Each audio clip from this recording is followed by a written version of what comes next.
मैं ये बात मैं और ये बात मैं दो वजहों से कह रहा हूँ। मैंने आज तक जैन और सिख समाज में गरीब लोग नहीं देखे।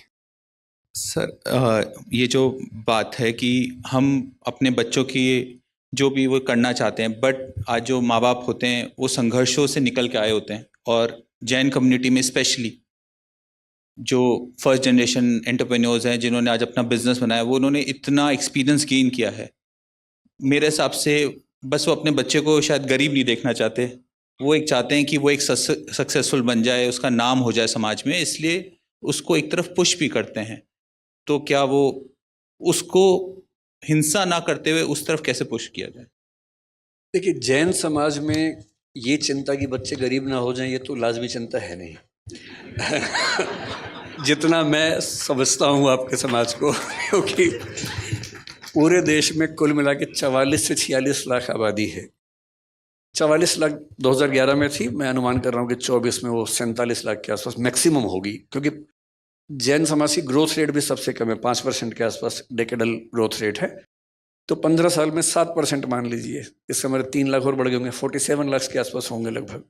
इतनी ही आबादी है, और ये भारत की नहीं, दुनिया भर की बता रहा हूँ मैं। भारत तो है ही, और इतनी आबादी के पास जितने रिसोर्सेज हैं वो इतने हैं कि 10-20 करोड़ लोग भी पल जाएंगे आराम से, उसमें कोई चिंता वाली बात नहीं है।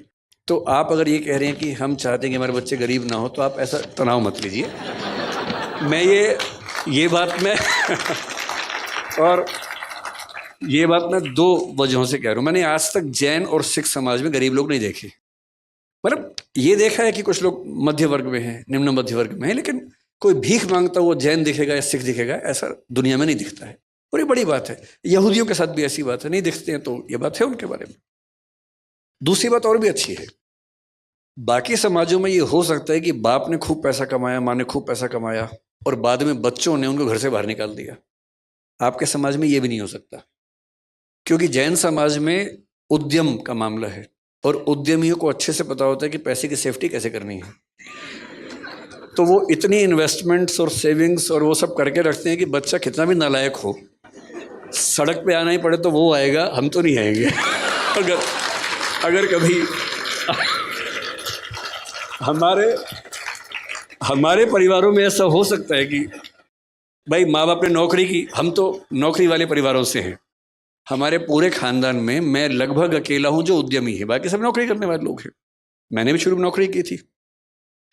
तो क्या होता है कि जिंदगी भर कमाते हैं, फिर एक घर बनता है, फिर बच्चा कहता है कि पेंशन के पैसे मुझे अपना उद्यम करना है या कुछ करना है।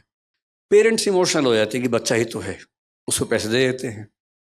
फिर 2-4-5 साल बाद नीयत बदल सकती है बच्चों की, फिर एक दिन घर से बाहर फिकवा देंगे पेरेंट्स को, ऐसा हो सकता है, जैसे हमने कुछ घटनाएं देखी। अब ये पेरेंट्स मूर्ख पेरेंट्स हैं, इन्होंने जिंदगी भर मेहनत करके घर बनाया, बच्चे को दे दिया, पेंशन के पैसे बच्चे को दे दिए, जो सेविंग्स थी बच्चे को दे दी। हर बच्चा उतना लायक थोड़ा ना, इतना संवेदनशील थोड़ा ना है। समझदार पेरेंट्स ऐसी भूल कभी नहीं करते हैं, और मुझे अच्छे से पता है कि आपके नहीं होता होगा।